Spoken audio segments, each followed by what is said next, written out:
I don't remember much about the fire, just the smell of smoke, the sound of sirens, and a woman's scream that must have been my mother's. I was only 2 years old when my world burned down, taking both my parents with it. They said I was found outside the house, crying on the grass, clutching a half-burnt teddy bear. After that, I entered the system, a word that sounds safe until you live inside it. I grew up in foster homes that changed as often as the seasons.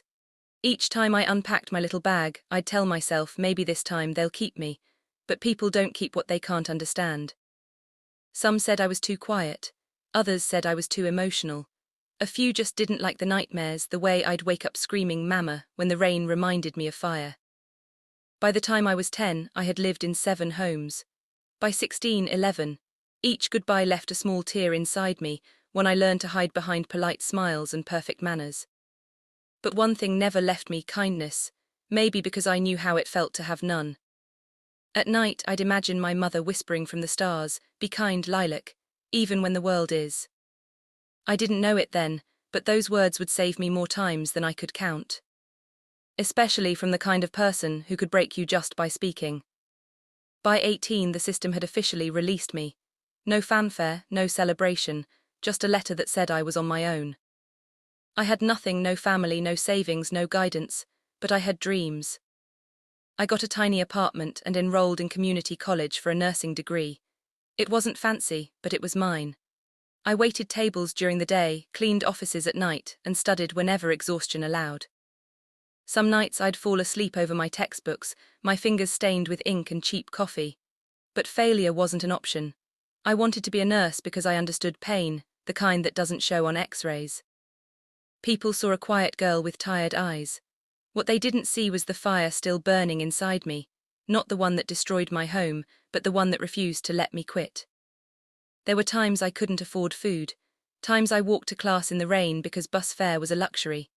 But whenever it got too hard, I'd whisper to myself, "You're not meant to be saved, Lilac, you're meant to save." I didn't know that one day, that same belief would be tested in the most painful way imaginable. Because kindness can heal, but it can also make you the perfect target for cruelty. It was a Thursday afternoon when my lecturer, Mrs. Bennett, called me after class. "Lilac, you've shown remarkable patience," she said with a proud smile. "There's an opening at Rosewood Elderly Home. I've already sent them your resume." I blinked, but there are so many better students. "None with your heart," she interrupted, "and trust me, that's exactly what that place needs." I didn't understand what she meant until my first day on the job. The home looked peaceful, wide lawns, fresh flowers, gentle music. But behind the calm was a secret everyone whispered about: Miss Johnson. "Don't get too close," one nurse warned me as I clocked in. "She's impossible, she'll make you cry." I smiled nervously, clutching my clipboard. She can't be that bad. But when I opened her door for the first time and met her icy blue eyes, I realized some people don't need to raise their voice to destroy you. They just need to speak. And Miss Johnson was about to speak words that would change my life forever. "Come in if you must," the voice snapped before I even knocked. That was my welcome into Miss Johnson's room. She was sitting by the window, back straight, her silver hair perfectly arranged. Everything about her screamed control, from her pressed robe to the untouched meal on her tray. "I'm Nurse Lilac," I said softly. "I'll be helping you today." "Helping me?" she scoffed. "You people call dumping pills on old women helping now." I froze, not because of the words but the way she said "you people," like I was already a disappointment. I tried to stay calm. "I'm here to make you comfortable, Miss Johnson." "Well, start by not talking so much," she muttered, turning away. The silence was suffocating. Every move I made, from fluffing her pillow to collecting her tray, seemed to offend her. When I was done, I whispered, "Have a good day, ma'am." Her laugh was sharp. "That depends on whether I have to see you again." I walked out, holding back tears.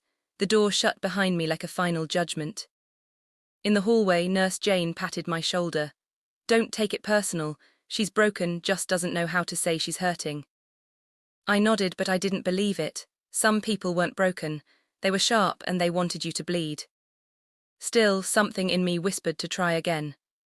Because maybe, just maybe, I could be the first person not to walk away from her. By the second week, I had become Miss Johnson's personal punching bag. She threw insults like daggers. You walk like a snail. Your face looks too sad for this job. Stop breathing so loudly, it's irritating. And I took it, every word. But one afternoon, when I accidentally spilled her water while adjusting her bed, she snapped. You're useless, she shouted, grabbing the glass and splashing it right across my uniform. The cold water ran down my neck. My heart sank. For a moment I wanted to quit, to scream at her, to say I wasn't her enemy. Instead I whispered, I'm sorry, Miss Johnson. Her lips trembled. For a fraction of a second I saw something flicker in her eyes, pain, maybe guilt, but it vanished just as quickly. I ran to the laundry room, shut the door and cried quietly into my hands. Jane found me there later. She did it again, didn't she? I nodded. Lucy sighed. She's getting worse. Ever since Mrs. Betty died, she's been impossible. Who's Mrs. Betty? I asked. Her best friend, Jane replied. They were inseparable for years. When Betty passed, it broke her. Some say she never came back from it. I wiped my tears and thought about that. Maybe pain makes people cruel. Maybe kindness could still reach her. But as I looked at the wet stain on my uniform, I wasn't so sure anymore. Over time, I learned Miss Johnson's patterns, when she'd lash out, when she'd go silent, when she'd cry alone and pretend it was allergies. She'd stare at the empty chair by her window for hours, whispering to someone who wasn't there. Betty, why did you leave me? One morning I gently asked, would you like me to read to you today, Miss Johnson? She glared at me, you think I can't read? I just thought you might enjoy the company. Her expression softened slightly. Company, that's a luxury for the living, dear. I smiled faintly, then let's pretend we're both alive today. For the first time she didn't insult me, she just looked tired. After that, she started letting me read to her short poems, letters, even newspaper clippings. She'd listen quietly, sometimes reaching for my hand when the words touched her. But the moment I thought we were making progress, she'd say something to remind me where I stood. Don't get comfortable, Lilac, I don't do attachments. I'd smile through the sting. Neither do I, Miss Johnson, life never let me. That made her pause, her eyes flickered with something I couldn't name. That night, as I walked home, I realized something strange. Beneath all her cruelty, there was a woman begging not to be forgotten. And maybe, deep down, that was something we both feared the most. By my 3rd month at Rosewood, everyone knew one rule: never volunteer for Miss Johnson's room. Yet every morning I found my name on her chart. Sometimes Jane or Lucy would groan, Lilac, you're a saint, and I'd laugh weakly, though nothing about it felt holy. Miss Johnson had routines. Her tea had to be precisely 2 minutes steeped. Her bed had to face the window at exactly 30 degrees, and if I got any of it wrong, she'd remind me loudly. One morning she dumped her entire breakfast tray on the floor. Do you think I'm an invalid? She shouted. My hands trembled as I bent to clean up the mess. No, Miss Johnson, I just wanted to help. Then help by leaving me alone. I looked up at her, her face trembling with rage and something else, sorrow maybe. Lucy appeared at the door and mouthed, don't cry. I didn't, but later in the laundry room, I sat against the dryer and let the tears fall silently. How could someone so broken make others bleed so easily? Still, every time I thought about quitting, I remembered Mrs. Bennet's words, that place needs your heart. Maybe she hadn't meant the patients, maybe she meant one in particular. The shift in Miss Johnson happened quietly, like the first thaw of spring. It started with a single question. Why do you keep coming back? I was fluffing her pillow when she asked it, her tone sharp but curious. I smiled softly, because you need me. Her brows furrowed, you're naive. Maybe, I said, but sometimes people just need someone to stay, even when they don't deserve it. She stared at me for a long time, and then, surprisingly, she said, sit. I sat. She didn't speak for a while, just stared out the window at the roses swaying in the wind. Then, almost in a whisper, she said, Betty used to bring me those. I didn't ask who Betty was, I just listened. For the next few weeks, she started requesting only me. If I was off duty, she'd refuse her meals until I came in. Jane and Lucy began calling me Miss Johnson's favourite, though it didn't feel like favouritism, it felt like fragile trust. Some nights when she couldn't sleep, I'd sit by her bed and read aloud until her breathing softened. She'd fall asleep holding my hand, muttering Betty's name. And though her words could still sting, something inside her was changing. Maybe kindness wasn't weakness after all. Maybe it was the only thing that could melt steel. By summer, Miss Johnson insisted I be the only one to take her for her daily walk in the garden. The first time she asked, Lucy smirked, "Looks like you've tamed the dragon." I didn't believe it, but in the garden beneath the sunlight she seemed softer. She touched the petals of a white rose and murmured, "Betty planted these. She said white roses were for forgiveness." I smiled, "They're beautiful." She looked at me then, eyes glassy. "Do you think people like me can be forgiven, Lilac?" I hesitated. "I think people who ask that question already deserve it." Her lips trembled. "You sound like her." After that she stopped calling me girl and started using my name. "Lilac, hand me my scarf. Lilac, bring the book. Lilac, stay a while." Something about hearing her say it made me feel seen in a way I never had before. For the first time, we were two lost souls learning how to be human again. But just when I began to believe she had changed, something happened that reminded me, healing doesn't come without one last storm. It started with a cough, dry at first then deeper, like something clawing from inside her chest. "Miss Johnson, you should see the doctor," I said one morning as she coughed so hard the teacup rattled on her saucer. She waved me off. "I've been through worse." But she hadn't. Within a week her strength began to fade. The once commanding woman who ordered everyone around could barely lift her hand. "Don't look at me like that," she rasped. "I'm not dying." I wanted to believe her, but the tremor in her fingers said otherwise. I called the attending physician, but she refused medication.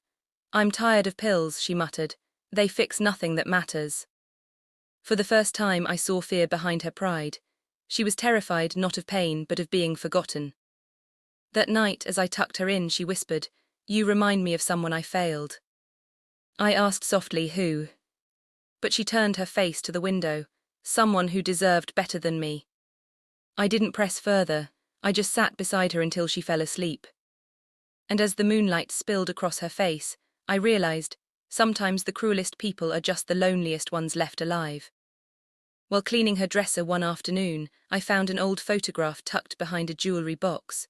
Two young women smiled at the camera, arms wrapped around each other. On the back, in faded ink, it read, "Forever yours, Betty." My heart tightened. When Miss Johnson saw me holding it, her face crumpled. "Put that down." "I'm sorry," I stammered. "I didn't mean." "She was my only friend," she whispered, staring at the photo like it was sacred. "We built everything together, our company, our dreams, and then she left me to face the vultures alone." Her voice cracked. "I said things I shouldn't have, Lilac, terrible things. She died without forgiving me." I knelt beside her. Maybe forgiveness doesn't die with people, maybe it waits for us to earn it. Tears rolled down her cheeks, tracing lines time had already carved. She looked at me, her eyes trembling. "You talk like Betty." "Maybe she sent me," I said softly. For the first time since I'd met her, she smiled, fragile, uncertain but real. And in that moment I knew I wasn't just healing her, I was healing something inside myself too. The days that followed were peaceful. Miss Johnson stopped shouting. She began to laugh, small, awkward laughs that surprised even her. She'd tease me gently, telling me I read too slowly or that I was too soft for this world. Sometimes we'd sit by the window, watching the sunset spill gold over the garden. "Do you believe people can change?" she asked one evening. "Yes," I said without hesitation. "I've seen it happen." She smiled faintly. "Then maybe there's hope for me yet." Lucy noticed the difference too. "You've done the impossible, Lilac," she whispered one afternoon. "You've made the Ice Queen melt." But beneath the warmth, I could feel something else growing, a heaviness in Miss Johnson's breathing, the way her hands trembled when she thought no one was watching. She was fadding, and part of me already knew. I wasn't ready to lose her, not after all the people I'd already lost. And yet deep down I could feel the clock ticking, each beat of her heart, a countdown to goodbye. Winter came early that year, cold winds, empty halls, and a strange quietness that lingered around Miss Johnson's room. She slept more now, her sharp tongue dulled by exhaustion. When she did speak, her voice was thinner, her words softer. Don't you have better things to do than babysit an old woman? She muttered weakly as I adjusted her blanket. You're my favorite patient, I teased gently. Her lips curved into the faintest smile. Liar. But her eyes glistened. Some days she refused food, other days she'd ask for stories about my childhood, stories I'd never told anyone. About the fire, about the foster homes. You must hate the world, she said once after I finished. I used to, I admitted, but then I realized hate doesn't change what's gone, kindness does. She turned her face away, whispering, if only I'd learned that sooner. That night, as I left her room, I had a strange feeling, like the air itself was holding its breath. Something was coming, I could feel it. The next afternoon, while I was changing Miss Johnson's linens, a man appeared at the door, tall, grey-haired, wearing an expensive suit. Excuse me, he said, I'm looking for Margaret Johnson. Miss Johnson froze, her face went pale. Richard, she breathed. He stepped closer, it's been a long time. I instinctively stepped back, unsure whether to stay or go. You shouldn't be here, she whispered. I came to say goodbye, he said softly, before it's too late. Her eyes filled with tears. You made it too late 20 years ago. He sighed, I never meant to hurt you, Margaret. You married Betty, she spat. The words hit like thunder, my breath caught Betty, her Betty. Richard looked down, she loved you too, you both were all I had. Miss Johnson turned away, trembling, get out. He hesitated, then nodded, pain in his eyes. I'm sorry for everything. When he left, silence filled the room like smoke. She looked at me, eyes shining with heartbreak. Now you know why forgiveness is so hard. I didn't speak. I just took her hand, fragile, shaking, and held it until her breathing steadied. Because sometimes the only thing you can offer the broken is presence. After that day, Miss Johnson changed again, but not in anger this time. It was as if she'd laid down her weapons. She asked me to wheel her out into the garden, though it was freezing outside. The roses are gone, I said, pulling her blanket tighter. They'll come back, she whispered. Everything beautiful does, even after the cold. We sat in silence for a long time. She watched the bare branches sway, her breath misting in the air. I'm not afraid anymore, she said suddenly. I thought dying meant being forgotten, but now I think maybe people live on through the ones who see them. I swallowed hard. You'll always have me, Miss Johnson. She smiled faintly, then I guess I'll be just fine. That night she asked me to read to her one last time, the same poem she and Betty used to love. Halfway through, her hand slipped from mine. Her eyes closed, her lips still curved in peace. And though I'd spent my whole life losing people, this time it broke something deeper. Because this loss didn't come from fire or fate. It came from love. The morning after Miss Johnson passed, her room felt wrong, too quiet, too clean, too alive with everything she used to be. Her glasses were still on the bedside table, her scarf still draped over the chair, and the faint smell of her lavender lotion lingered in the air like a ghost refusing to leave. Lucy walked in behind me and sighed. She went peacefully, you know. I was here, I whispered, I know. Jane appeared at the door holding a bouquet of white roses. She would have hated these, she muttered with a sad smile. We all laughed softly, then fell silent again. When the orderlies came to clear her belongings, I asked to pack them myself. It felt like the least I could do. Inside her drawer, I found the old photo of her and Betty, the one I'd seen before. But this time there was an envelope tucked behind it, sealed and unmarked. I ran my thumb over it but didn't open it, not yet. Something told me it wasn't meant for now. That night, when I clocked out, I sat in my car staring at the empty window that used to glow from her lamp. It hit me then, she wasn't just a patient anymore. She was a chapter of my life that had quietly ended. And I wasn't ready to close the book. The funeral was small, quiet, private, the kind of gathering where memories outnumbered people. I wore the same navy dress I used for every special occasion. Somehow it felt right. As I stood by the grave, watching the coffin lower into the ground, I felt a wave of guilt. I'd promised to read to her that morning. I hadn't known it would be her last. The priest spoke about kindness, forgiveness, and letting go, but I couldn't. Lucy squeezed my shoulder. She really changed because of you, Lilac. Maybe I changed because of her, I murmured.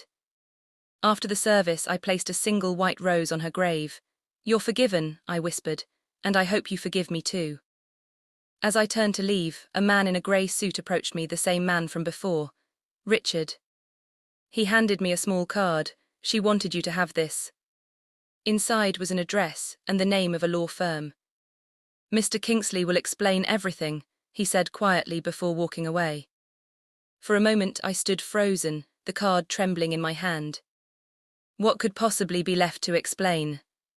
2 days after the funeral, I called the number on the card. A polite voice answered, "Good afternoon, this is Kingsley & Co. May I help you?" My name is Lilac. Richard, Miss Johnson's friend, gave me your number." There was a pause then. Miss Lilac. Yes, we've been expecting you. Miss Johnson left specific instructions regarding her estate. Could you come by tomorrow morning? I blinked. Estate? Yes, ma'am, 10 o'clock sharp, please. Mr. Kingsley will meet you personally. When the call ended, I sat in silence, my heart pounding. Miss Johnson never talked about money, or property, or anything remotely personal beyond Betty. So why me? Why would a woman who once hated me trust me with anything after death? I didn't know the answer, but one thing was certain: whatever waited for me in that office, it wasn't just paperwork. It was the final piece of a story I hadn't finished reading. The law firm sat at the corner of Ashford Street, tall glass doors, quiet halls, and the faint scent of polished wood. I'd never been anywhere so pristine. My shoes squeaked as I walked, my palms damp with nerves. A receptionist smiled politely. "You must be Miss Lilac. Mr. Kingsley will see you now." The office looked like a movie set, floor-to-ceiling shelves, golden plaques, a massive window overlooking the city. Behind a mahogany desk sat Mr. Kingsley, grey-haired, kind eyes, and an expression that made me feel both nervous and safe. "Miss Lilac," he said warmly, standing to shake my hand. "Please sit. I believe you knew my client, Miss Margaret Johnson." "Yes," I said quietly, "I took care of her." He nodded. "She spoke very fondly of you." That surprised me. She did. He smiled gently. "More than you know." He reached for a thick brown envelope on his desk and slid it toward me. "Before her passing, Miss Johnson drafted a new will. You are one of the beneficiaries." I blinked. "Beneficiary? There must be a mistake." "There's no mistake," he interrupted kindly. She was quite insistent. My heart began to race. "She left you her home," he continued, "along with a portion of her company shares and a bank account holding $5 million. For a moment I couldn't breathe, the words blurred in my ears. "$5 million, I whispered. Mr. Kingsley nodded. "And a letter, she asked that you read it alone." I held the envelope like it might burn me. My name was written across it in shaky cursive, to Lilac. I opened it slowly. Inside was a single sheet of stationery, the edges slightly smudged. "My dear Lilac, you were the only person who ever saw me when I was invisible, even to myself. I pushed you away because that's what fear taught me to do. I hurt you because I didn't know how to love anymore. When Betty died, I lost more than a friend. I lost the only person who believed I wasn't a monster. And then you came, soft, patient, stubbornly kind. You reminded me that monsters can change too. This house, this money, they're not gifts. They're apologies for every cruel word, for every tear you shed in that laundry room, for every time I failed to say thank you. Promise me you'll use it to help others the way you helped me. Let my final act be something good through you. With all the love I didn't know how to show. Margaret Johnson." Tears blurred my vision as I clutched the paper to my chest. All those months of pain, humiliation, endurance, it had meant something. She had seen me. And in her own flawed, human way, she had loved me. Mr. Kingsley watched quietly as I finished reading. "She told me once," he said softly, "that you were the daughter she never had." I looked up, wiping my tears. "She never said that to me." He smiled gently. "She wasn't good with words, Miss Lilac, but actions, she understood those." I nodded slowly, still overwhelmed. "I don't deserve any of this." "She thought you did," he replied, "and that's all that matters." As I left the office, the city felt different, brighter somehow, though nothing had changed. I looked at the key Mr. Kingsley had handed me, Miss Johnson's house key. The same house she'd once refused to let anyone enter. And now it was mine. But as I stood there on the busy street, one thought wouldn't leave my mind. Why me? What had she seen in a broken girl like me that made her give away everything she owned? I didn't know, but something told me her story wasn't finished yet. The house sat at the end of Ridge Lane, an old white mansion wrapped in silence and ivy. When I stepped out of the cab, the air felt heavy, almost watchful. I hadn't been here since the day I drove Miss Johnson to the nursing home. My hands trembled as I slid the key into the lock. It turned easily, as if the house had been waiting. Inside, everything was exactly as she'd left it: polished floors, floral curtains, photos on the mantel. Dust danced in the sunlight like fading memories. Her scent still lingered, roses and lavender. Each room whispered something familiar. The sharp woman who'd once shouted orders now felt like a ghost hovering in every corner. I wandered upstairs and stopped by a door that was half closed. Miss Johnson's study. Stacks of papers, an old typewriter, framed business awards. But what caught my attention was a small box sitting in the center of her desk, wrapped in faded red ribbon. A note lay on top, for when you're ready to understand. My chest tightened. Understand what? I didn't open it, not yet. Instead, I sat in her chair, tracing the edge of the desk with my fingers, and whispered, "You were never easy, Miss Johnson, but you were real." And somehow I missed her. I didn't sleep that night. The box haunted me from the desk across the room. By morning I gave in. My fingers shook as I untied the ribbon. Inside were letters, dozens of them. Old, yellowed, some unopened, others addressed but never sent. The first was from Betty. "Maggie, you've got to forgive yourself. What happened wasn't your fault. You couldn't have known the deal would destroy everything. Please don't shut people out. Love again for both of us." My breath caught. The words "destroy everything" echoed in my mind. What deal? What had Miss Johnson done? I pulled another letter, this one written by Miss Johnson herself but never mailed. "Dear Lilac, if you're reading this, then I wasn't brave enough to tell you in person. I once ruined lives, more than one. I drove people away with greed and pride. When Betty died, I told myself it was karma. But when I met you, I saw who I could have been: kind, patient, unbreakable. You reminded me of the daughter I lost long ago."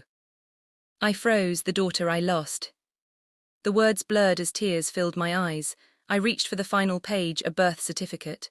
The name leapt off the paper. Lilac Margaret Johnson. The room spun. I dropped the paper. My pulse thundered in my ears. No, it couldn't be. I stumbled to the mirror on the wall and stared at my reflection, trembling hands, wide eyes. Every detail of my face felt new, foreign, like I was seeing myself for the first time. I grabbed the phone and called Mr. Kingsley. She left something," I stammered. "A birth certificate, my name's on it." He was silent for a moment. Then, softly, "She asked me to give you the truth only if you found it yourself." "What truth?" "That Miss Johnson wasn't just your patient," he said quietly. "She was your mother." The line went dead. I sank to the floor, clutching the papers, my breath breaking. The cruel woman who once made me cry in the laundry room. The woman who threw water at me, mocked me, tested every inch of my kindness. Had been my mother all along.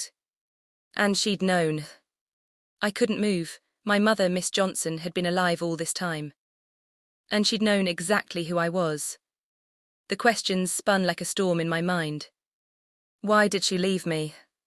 Why didn't she ever tell me the truth?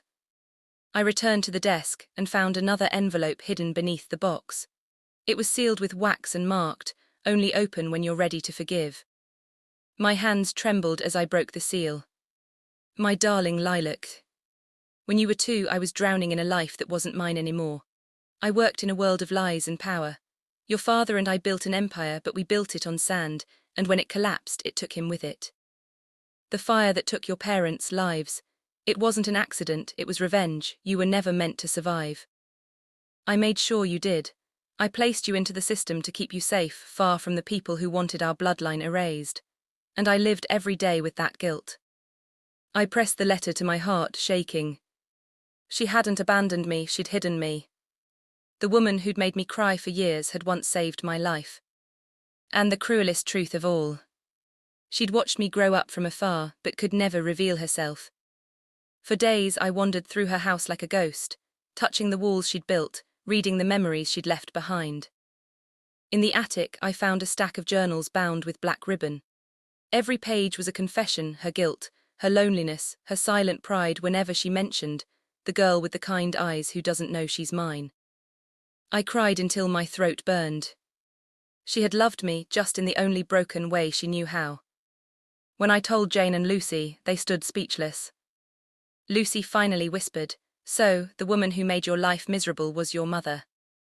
I nodded, and I didn't even know until she was gone. Jane wiped her eyes. "Maybe she didn't want to die your enemy."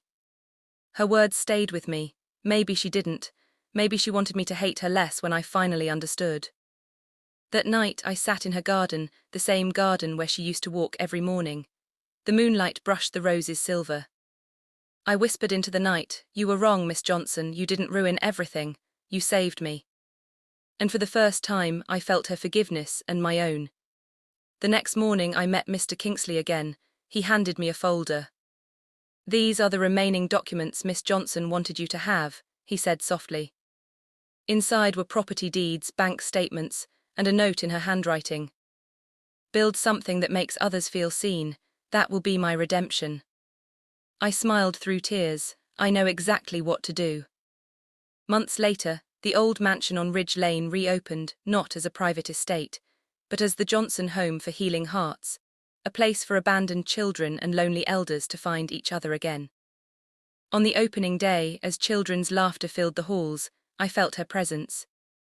Not as the angry woman who'd once thrown water at me, but as the mother who'd finally come home. I looked up at her portrait on the wall and whispered, "You taught me that love doesn't have to be perfect to be real." And somewhere deep inside, I knew she heard me. The grand opening of the Johnson Home for Healing Hearts felt like a dream. Children ran through the hallways, their laughter blending with the soft hum of elderly voices sharing stories. Everywhere I looked, life pulsed bright, messy, and real. Exactly how Miss Johnson would have hated it, and yet somehow loved it too. A journalist approached me. "Miss Lilac, this home has already received donations from all over the state. What inspired you?" I smiled softly, a difficult woman who taught me that broken people can still create beauty. Later that evening, I sat in the garden with a cup of tea. The same roses Miss Johnson once tended now bloomed wild and full. I whispered, "We did it, Mother. We turned the pain into something worth remembering." And for a moment, I could almost hear her voice, sharp but warm. "Took you long enough, girl." I laughed through my tears. A week later, I received a parcel with no return address. Inside was a velvet box and a letter in familiar handwriting. "If this has reached you, then everything went as planned. There's one last secret I kept, not out of fear, but to protect you. Your father's company didn't vanish in the fire. I rebuilt it quietly under another name. It's yours now, so that the Johnson legacy lives on through kindness, not greed." Inside the box was a golden locket. When I opened it, there was a tiny photo, a young Miss Johnson holding a baby in her arms, me. I pressed the locket to my heart and whispered, "I forgive you." And somehow the air felt lighter, as if she'd finally heard the words she'd been waiting for. 6 months later, the home had become a sanctuary. Children played, old friends reunited, and every corner carried a piece of her spirit. Sometimes I caught myself standing by her portrait, no longer with pain but pride. Miss Johnson had been many things, harsh, proud, stubborn, but she'd also been brave. I often told the new nurses, "Be patient with people. You never know the battles they've buried beneath their silence."